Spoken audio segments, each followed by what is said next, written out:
What's going on, all you sweet peeps out there in the nation? Your man Sly here, and Crimson Days is upon us. Along with it, a few updates and slight fixes here and there. Just a couple of big things going on in the Crucible, but I want to go over just about everything so you guys can hop back into Destiny and not be surprised by the little stuff. So first up, let's get the update out of the way. As most of you have noticed, a little under 300 megabytes was downloaded as the start of Crimson Days. They snuck in a few little things and they did not talk about in the weekly update. I'm going to go over the big stuff and the small stuff because there are quite a few small things that they fixed. If you don't believe this blasphemous mouth, you can always go to Bungie.net and scroll to the patch notes. It will have a picture that looks like this. You can read everything that they did there. And I want to touch on my cold. I got a little bit of a cold, guys, so stay with my voice. It'll be here. Alright, so first up, to much disarray and sadness, the extra scout rifle icon that displayed after buying the Mida multi-tool in the blueprints is indeed just a glitch. They removed it, and I saw the space back to its original position.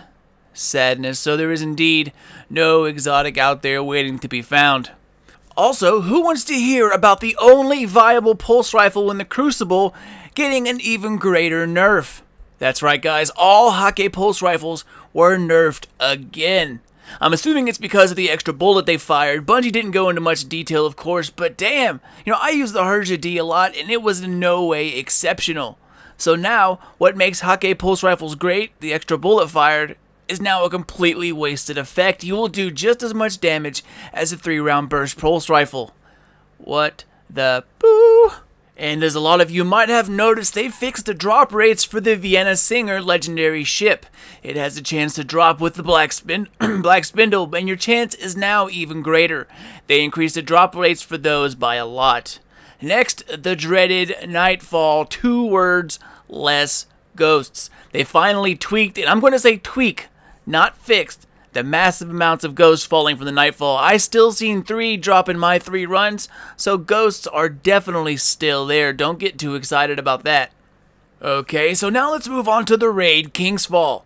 Much to my dismay, the totems are back to their original state, and blocking the mist with the sword will no longer grant you immunity to it.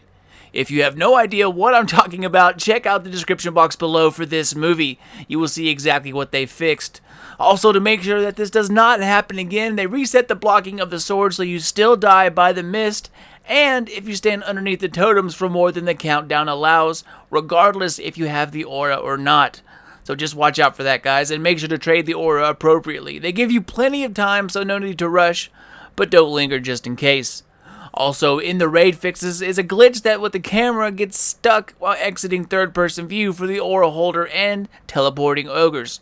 Originally, the bombs that the ogres left behind would glitch out, and if dropped in the right place or way, would act as a barrier to the following ogre, which would lead to the specific ogre teleporting over it, as all ads will do if they get stuck somewhere. But this is now supposedly fixed. I haven't seen it happen in my raid runs, but hey, you never know.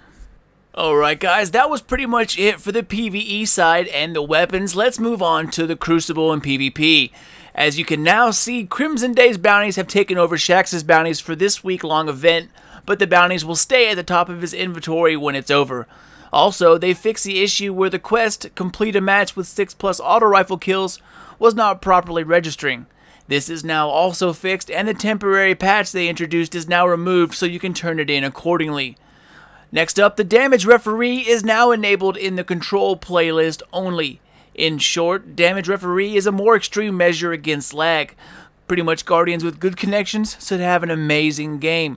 Mediocre to poor connections will notice a severe drop in playable matches. I touched on it more in my weekly update video, which you can find in the description box below. Take that and check it out. Hang in there, peeps, we are almost at the end. So, starting yesterday, the freelance playlists have become active. Currently, when you go to your director in Orbit and click the Crucible playlist, Freelance 6v6 is this week's playlist at the top left. It is a solo player only playlist which matches you up against other non-fire team Guardians. A great way to find an Iron Banner team, right? This playlist rotates Rift, Control, and Clash. I think it's pretty cool. Freelance 3v3 is also here, but not present this week. It rotates the 3-player matches like Salvage, Skirmish, Elimination, etc. I'd check for that probably next week. At the end of the list is Iron Banner. Next Iron Banner is February 23rd. Couple fixes here. The glitch where packages were not dropping correctly has been fixed. At rank 3 and 5, Saladin will have a notification above his dome indicating you have a package that needs picking up.